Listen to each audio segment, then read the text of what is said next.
12 ಗಂಟೆಯ ಪ್ರಮುಖ ಸುದ್ದಿ ಮಂಡ್ಯದ ಕೆಆರ್ಪೇಟೆಯಲ್ಲಿ ನಡೆದಿರುವಂತಹ ಘಟನೆ ಲವ್ ಜಿಹಾದ್ನ ಆರೋಪ ಕೇಳಿಬರ್ತಾ ಇದೆ.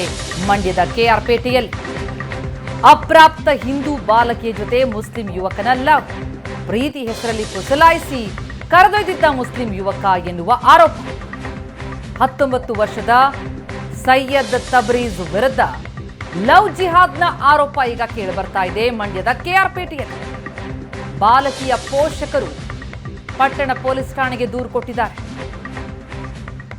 ಬಾಲಕಿ ಹಾಗೂ ಯುವಕನನ್ನ ಪತ್ತೆ ಹಚ್ಚಿ ಕರೆತಂದಿದ್ದಾರೆ ಪೊಲೀಸ್. ಹಿಂದೂ ಸಂಘಟನೆಗಳಿಂದ ಠಾಣೆಯ ಮುಂದೆ ಪ್ರತಿಭಟನೆ.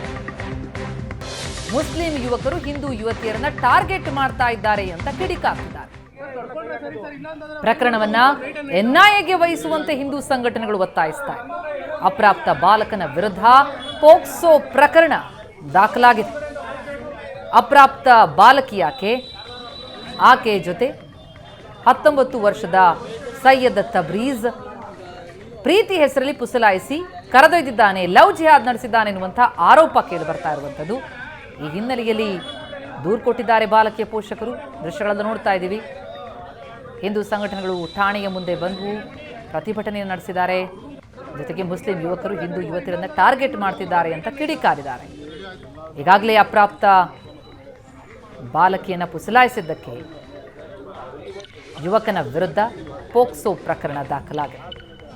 19 ವರ್ಷದ ಸೈಯದ್ ತಬ್ರೀಜ್ ವಿರುದ್ಧ ಈ ಆರೋಪ. ಈ ಘಟನೆ ಕುರಿತಾಗಿ ಇನ್ನಷ್ಟು ಡೀಟೇಲ್ಸ್ ಕೊಡ್ತಾರೆ ನಮ್ಮ ರಿಪೋರ್ಟರ್ ನಂದನ್ ಈಗ ಸಂಪರ್ಕದಲ್ಲಿದ್ದಾರೆ. ನಂದನ್, ಲವ್ ಜಿಹಾದ್ ನಡೆದಿದೆಯಾ ಕೆಆರ್ಪೇಟೆಯಲ್ಲಿ? ಏನ್ ಡೀಟೇಲ್ಸ್ಗಳು ಲಭ್ಯ ಆಗ್ತಾ ಇದೆ? ಪ್ರತಿಮಾ, ಇದೀಗ ಲವ್ ಜಿಹಾದ್ ಆರೋಪ ಈಗ ಕೆಆರ್ಪೇಟೆಯಲ್ಲೂ ಕೂಡ ಕೇಳಿ ಬರ್ತಾ ಇರ್ತಕ್ಕಂಥದ್ದು. ಯಾಕಂತ ಹೇಳಿದ್ರೆ ಅಪ್ರಾಪ್ತ ಹಿಂದೂ ಬಾಲಕಿ ಜೊತೆ ಅನ್ಯಕೋಮಿನ ಯುವಕ ಏನ್ ಲವ್ ಮಾಡಿದ್ದಾರೆ, ಅದರ ಸಂಬಂಧವಾಗಿ ಇದೀಗ ಲವ್ ಜಿಹಾದ್ ಆಗಿದೆ ಅನ್ನುವಂತಹ ಆರೋಪವನ್ನ ಇದೀಗ ಹಿಂದೂ ಸಂಘಟನೆಗಳು ಮಾಡ್ತಾ ಇರ್ತಕ್ಕಂಥದ್ದು.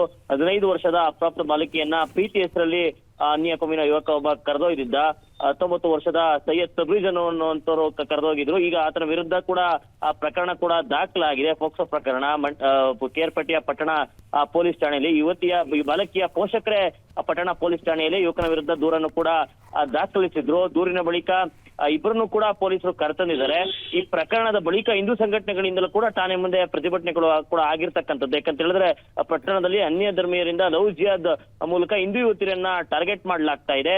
ಇದರ ಹಿಂದೆ ಒಂದು ದೊಡ್ಡ ಕೈವಾಡವೇ ಇದೆ. ಇದನ್ನ ತನಿಖೆ ಮೂಲಕ ಬಯಲಿಗೆಳಿಬೇಕು, ಎನ್ಐಎಗೆ ಈ ಪ್ರಕರಣವನ್ನ ವಹಿಸಬೇಕು ಅನ್ನುವಂತಹ ಒತ್ತಾಯವನ್ನು ಕೂಡ ಇದೀಗ ಹಿಂದೂ ಸಂಘಟನೆಗಳು ಮಾಡಿರ್ತಕ್ಕಂಥದ್ದು. ಯಾಕಂತ ಹೇಳಿದ್ರೆ ಈ ಪ್ರಕರಣದ ಹಿಂದೆ ಅನ್ಯಕೋಮಿಯವರು ಲವ್ ಜಿಹಾದ್ಗೆ ಒಂದು ಪ್ರಚೋದನೆ ನೀಡ್ತಿದ್ದಾರೆ ಅನ್ನುವಂತಹ ಆರೋಪವನ್ನು ಮಾಡಿ ಒಂದು ತನಿಖೆಗೆ ಆಗ್ರಹವನ್ನು ಕೂಡ ಮಾಡಿರ್ತಕ್ಕಂಥದ್ದು. ಸದ್ಯ ಆ ಯುವಕನ ವಿರುದ್ಧ ಒಂದು ಪೋಕ್ಸೋ ಪ್ರಕರಣ ಕೂಡ ದಾಖಲಾಗಿ ಈಗ ಜೈಲಿನ ವಾಸ ಕೂಡ ಅನುಭವಿಸ್ತಾ ಇರ್ತಕ್ಕಂಥದ್ದು.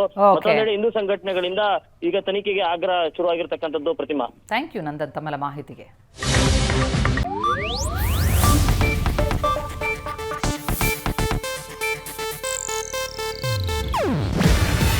ಇದು ಏಷ್ಯಾನೆಟ್ ನ್ಯೂಸ್ ನೆಟ್ವರ್ಕ್ ಪ್ರಸ್ತುತಿ.